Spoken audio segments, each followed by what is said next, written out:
I'm here in Nabi Saleh with this amazing and brave girl, Janna Jihad. Janna, would you introduce yourself and say something about Nabi Saleh? Of course. So my name is Janna Jihad. I'm 16 years old. I live here in the village of Nabi Saleh in Palestine. I'm a journalist and an advocate for Palestinian children's rights around the world. And I live here in Nabi Saleh, which is an extremely small village in the occupied West Bank in Palestine. About only 500 people live here. But Palestine has Nabi Saleh has a huge history resisting the Israeli occupation since the very beginning of the occupation of Palestine. I was born and I lived in Nabi Saleh my whole life. So I was also born to an activist family here in Nabi Saleh. So my whole life I've been told about stories of the Israeli occupation raiding our houses and stealing our property. My grandpa being deported out of Palestine to Jordan just because of his activism and him trying to serve his country and his people. So from the very beginning of my life, I was born in 2006.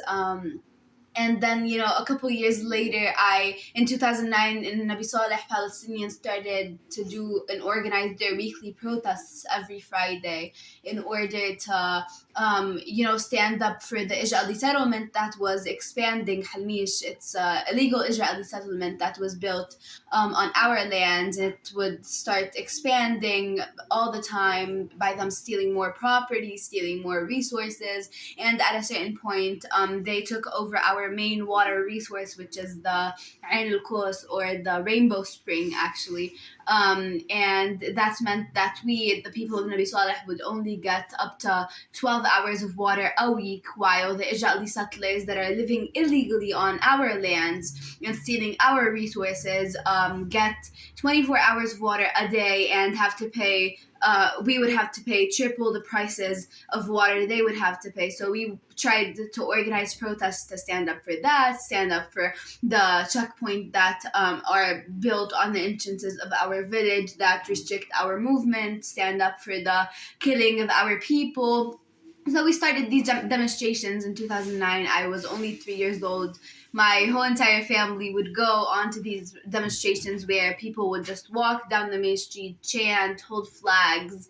And then the Israeli occupation forces, of course, would be in the village every single Friday from like 6 a.m. till 8 p.m. or something around that, and would suppress the protesters with every single possible way that they could possibly suppress these protesters. They would use weapons, they would use gas canisters, bullets, live ammunitions, and they had so many different types of weapons that were also illegal in the world for use against protesters. And my house is the very first house in the village here in Nabi Saleh, so the Israeli occupation forces would stand very close to my house. So all the time, I was a very scared child. I would stay in the house with my grandma. My parents and my cousins would go to the protests and then march down the street, which is right in front of my house.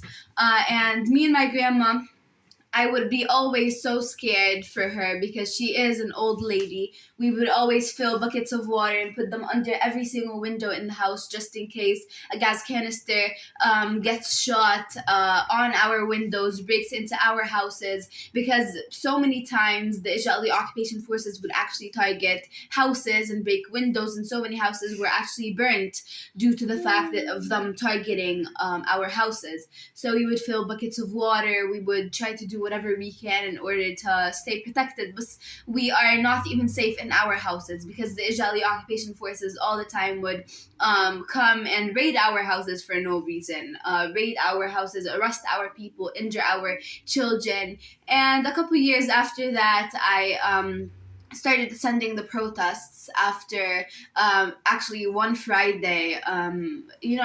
The protest would start at 12 p.m. here in Nabi Saleh every Friday, and then it would literally continue till the very evening. So at a certain point, I think it was 5 p.m. or something, me and my friends just went to the mountain, which is like a close area here in Nabi Saleh.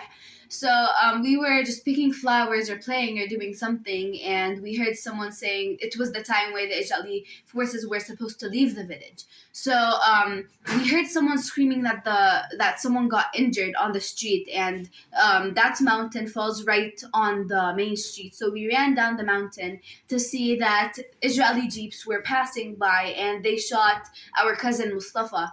And it was, the first time I witnessed the murder of my family member. We saw Mustafa getting literally his last breaths. We saw the gas canister that was shot into his skull.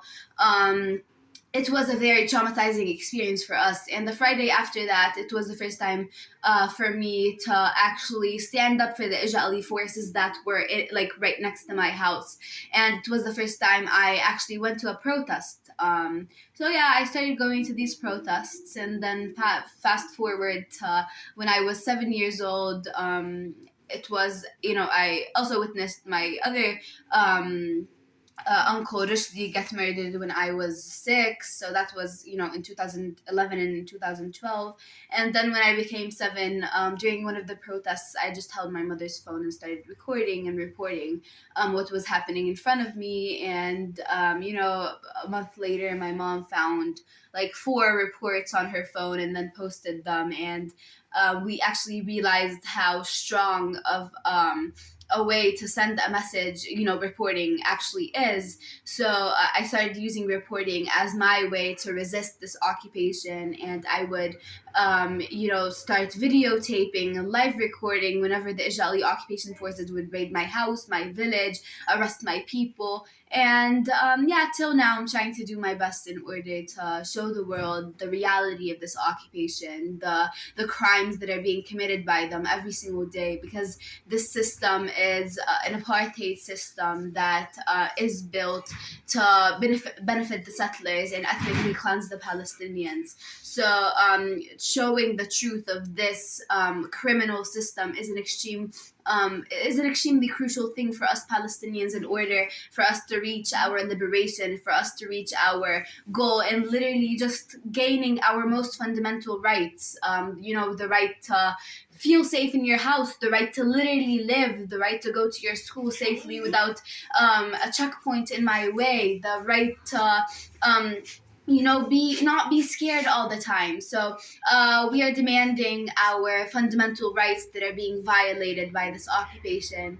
And I'm still trying to do my best, in order to send the message of all the Palestinian children to the world and to show them the truth of our lives under this Israeli military occupation. Mm-hmm. Yeah, you do really, really good things, and you do the best. Thank you. Yeah, you started reporting when you were just 7 years old. It's so young. So I would like to ask you if you feel more protected because you are a journalist and you're carrying a press card. But yeah, what happened 3 days ago, that Shireen got shot and killed, I already have the answer that I don't think that you're more protected, but how does it feel to be a journalist? And you can also say some words about what happened in Jenin. I mean, being a journalist is one of the simplest ways to resist, and it's an extremely effective way at the same time.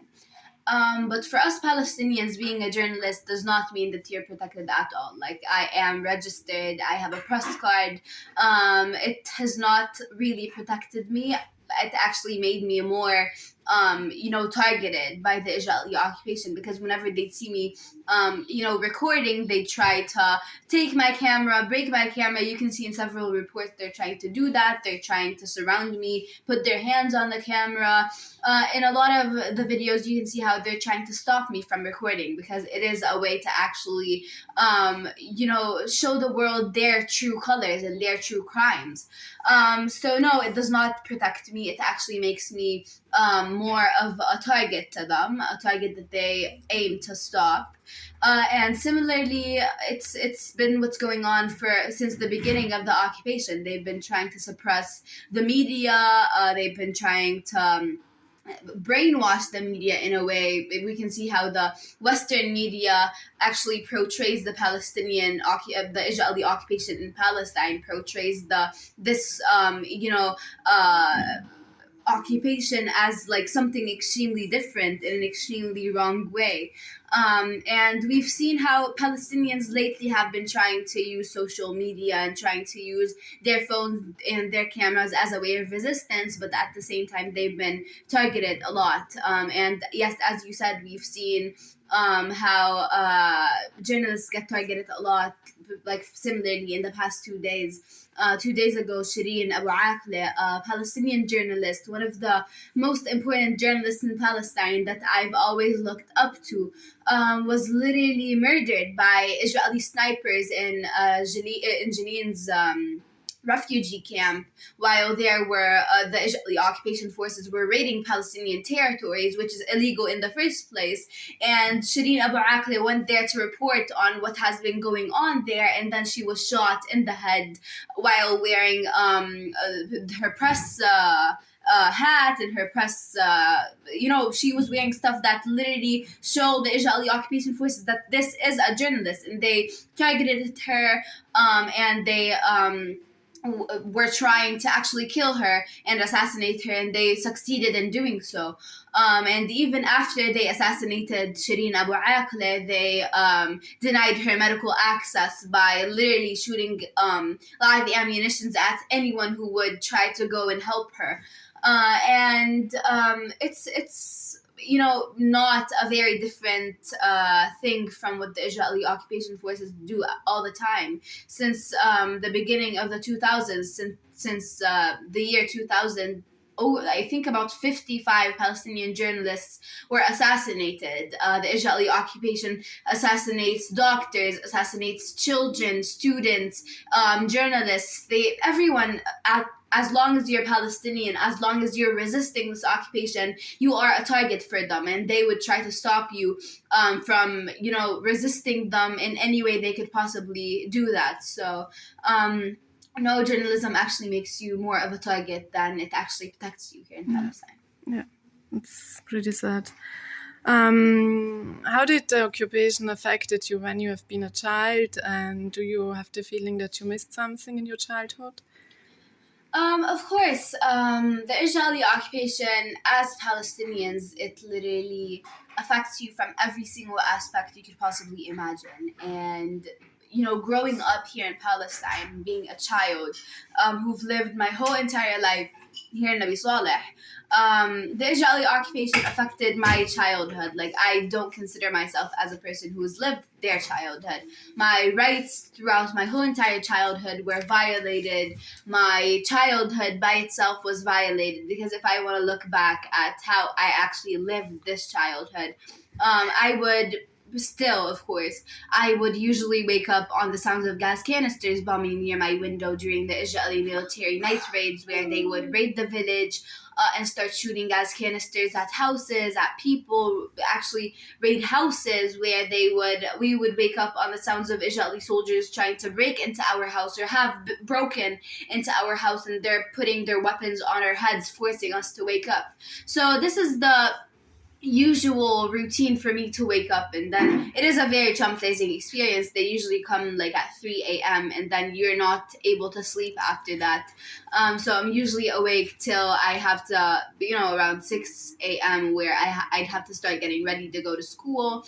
I get ready, and then I go to school. On my way to school, I am faced with Israeli checkpoints on my way, and they're not actual checkpoints where they check your ID and then let you go. Israeli military checkpoints on the entrances of Palestinian villages are literally blockades, where they just put a gate, like similarly on the entrance of Nabi Saleh, there's a gate where they close it, and there are not even any soldiers on that checkpoint. It's just a blockade. The street is closed. You're not allowed to go in. And for me, my school is in Ramallah, so if instead of me reaching Ramallah in 30 minutes, I'd have to take a whole other route, and that's if there was not another blockade on that other route that could take me up to literally 3.5 hours to reach my school. So I'm usually late to my school. I miss a lot of my classes. My school is in it's in Al-Balua area in Ramallah, where it's close to the northern entrance of Ramallah. And that area is it's close to Israeli illegal settlement called Beit El, and it's an area where Palestinians protest a lot there, and Israeli occupation forces, of course, suppress the protesters with gas canisters, with live ammunitions. So I'm always hearing, bombings all around my school. We usually cannot open the windows because of the gas, the tear gas that's being shot all around my school. In a lot of other schools, like my cousins, they would tell me how the Israeli occupation forces would even raid their schools, arrest children from their classes in their schools. And it happens a lot. And, even our school lives are not normal. Getting back from my school to Nabi Saleh, it's also very similar. Blockades, checkpoints. Coming back to Nabi Saleh, similarly as we have night raids, there are day raids by the Israeli occupation forces, raiding the village here, targeting children, targeting houses, murdering people, arresting people. So it's not like I could actually concentrate if I want to study. Usually when I love playing soccer. Whenever I would go to the street, try to play soccer with my friends and my cousins, if an Israeli soldier sees us playing soccer in the street, they'd start shooting gas canisters at us. And even, when we're trying to live our childhood, whenever we want to play, it's always that thing where there is an occupier, they suppress us, they affect even our games that we want to play. So even thinking back on whenever I would go play with my cousins, even the games we would play are actually influenced by the Israeli occupation. Like there's this game we used to play all the time called Jaysh Arab, meaning the soldiers and the Arabs, Israeli soldiers against Arabs, where we would literally divide ourselves into two groups, and then the Israeli soldiers having weapons, they would start shooting at us, arrest us, we would be taken to interrogation centers, get beat up by the other group. And, during the interrogation, very similar to what these children have experienced, because the Israeli occupation does not classify us as normal children. We are classified as Palestinians who are treated differently. We're treated as inferior to them. So we do not fall, even under the Israeli law, we do not fall under the normal civil law. We fall under what is so-called the Israeli military law, which is extremely different. It states that if you're a Palestinian, does not say child, but if you're a Palestinian child, if you're 12 years old or over 12, you can get interrogated, treated like a criminal, arrested for simply defending your land, defending your house, defending your people. And so many children have got arrested at 12, over 12, or even under 12. So that military illegal law is also broken by them. My cousin Samir got arrested at 11. So many other children got arrested at under that. So even in these games, they portray what they've been through. With the interrogator asks them how they put them in solitary confinement for days or even weeks, how they're not even allowed to get visitors from their family members, their parents. They're not allowed to call their parents. So it is a way to portray reality, and the occupation is an occupation of our land, an occupation of our dreams. We cannot dream any further. There are limitations to everything, limitations to our dream, limitations to our futures, limitations to our lives. So yeah, with this occupation continuing, it means that our lives can never be normal. So for our lives to be normal, for our children to live a normal childhood, the occupation must come to an end, and Palestine must be free for us to, live a normal, decent life like any other child around the world. Yeah. Do you see any solutions for the conflict, for the occupation? Of course. I mean, every single occupation, every single oppression and apartheid in this world have come to an end. So similarly, the Israeli occupation must come to an end one day, and hopefully very soon. So the only solution if you want to go to like the cliche, whatever the Western world talks about, two-state solution and stuff, it's if we want to talk about the two-state solution, for example, this is literally impossible for both sides. For example, the oppressor side, the Israeli occupation side, what are the borders of Israel. There are no borders of Israel. The West Bank, over 62% of the West Bank is literally Israeli illegal settlements. The West Bank is literally away from like the formal classifications. It's fully controlled by the Israeli occupation. Gaza is under siege.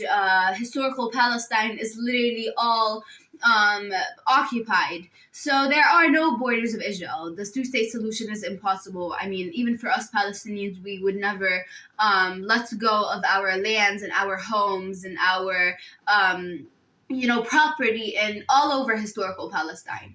So the two-state solution is impossible. It's only the solution for this whole entire issue is the end of the Israeli occupation.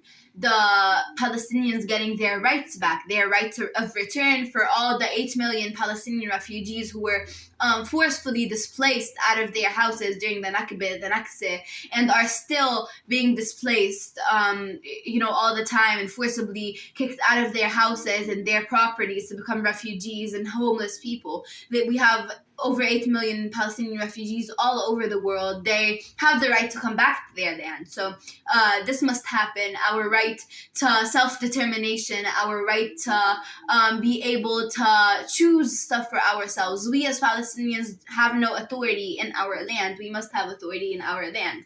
So the only solution is the end of this Israeli occupation, the return of the refugees, and the liberation of Palestine, of all historical Palestine.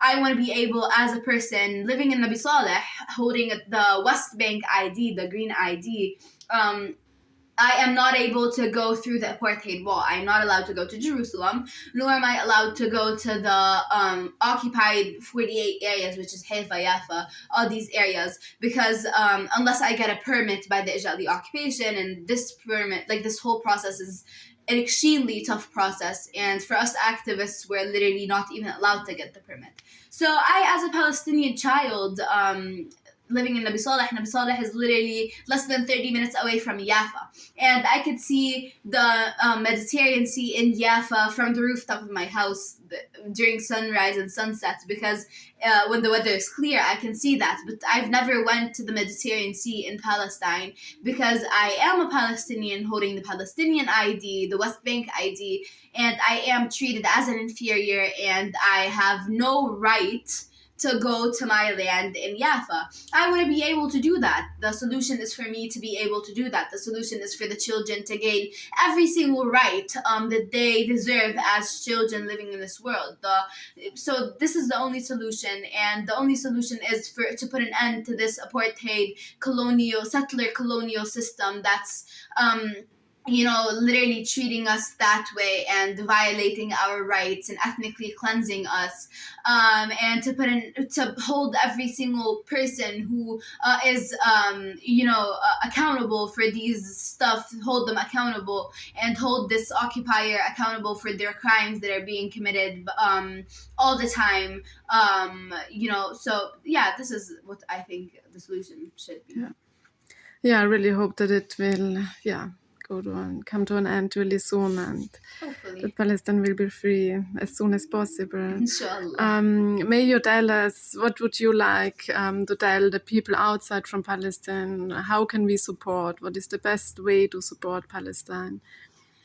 I mean, for people around the world, I guess you guys know what your abilities are and what you can do in your areas, what your communities, for example, lack in awareness on these issues. So I guess one of the most important stuff to do is to actually raise awareness on what is going on here in Palestine and resist this occupation in any way you could possibly resist. You could resist by drawing, painting. You could resist by organizing protests. You could resist by posting stuff on social media. You could resist by so many different ways. So resistance is, of course, the first and foremost way of actually supporting the Palestinian cause. But I guess, this apartheid system and this injustice that is happening in Palestine is, of course, linked to all forms of injustices that are happening in the world. It's linked to capitalism, it's linked to world hunger, it's linked to the wars that are happening all over the world. So putting an end to any form of injustice in the world is also contributing to putting an end to the injustice and to the settler colonial Israeli occupation here in Palestine. So resist any form of injustice in the world, injustices against minorities, injustices against majorities. Of course, that would help the Palestinian cause a lot. And, combining struggles, because all of our struggles are interconnected, and we must all fight all forms of injustices together. So doing that, of course, raising awareness, speaking up, boycotting Israeli products. There are so many forms of resistance, and I believe that you guys are the most, people that could think of what you guys can help your communities do and what your communities lack. So do whatever you can, and these are, some very easy stuff to do. Posting a post on social media is, a very small thing to do, but it has a huge influence on the people around you, and it has a huge influence on your community. Maybe come to Palestine, see everything for yourself. Come to Nabi Saleh, and go back to your country and tell the people what you personally saw, what you witnessed. And hopefully we can together all unite, because we are the generation of change. Hopefully we are the generation that's going to put an end to this occupation. We are the generation that's going to let these children, the next generation, live a normal life. Like, for example, Tulay, my cousin, she's 4 years old, and I don't want her to live the life I've had at 4 years old. I don't want her to see Mustafa getting killed like I saw Mustafa getting killed. I want her to live a normal life. So I guess we are the generation of change. I believe that we are the generation of change. We must all unite in order to make this world a world of peace, a world of love, a world of equality and justice, in order to liberate Palestine, to give the Palestinian refugees the right to return, the Palestinian people the right to self-determination and the right to literally live, just the very most fundamental right to live a life. And hopefully we can be able to achieve that together and change the world into a better place. Yeah. Thank you so much, Janna. I really appreciate it. Thank you very, very much. And good luck for your life and for your future. Thank you so much.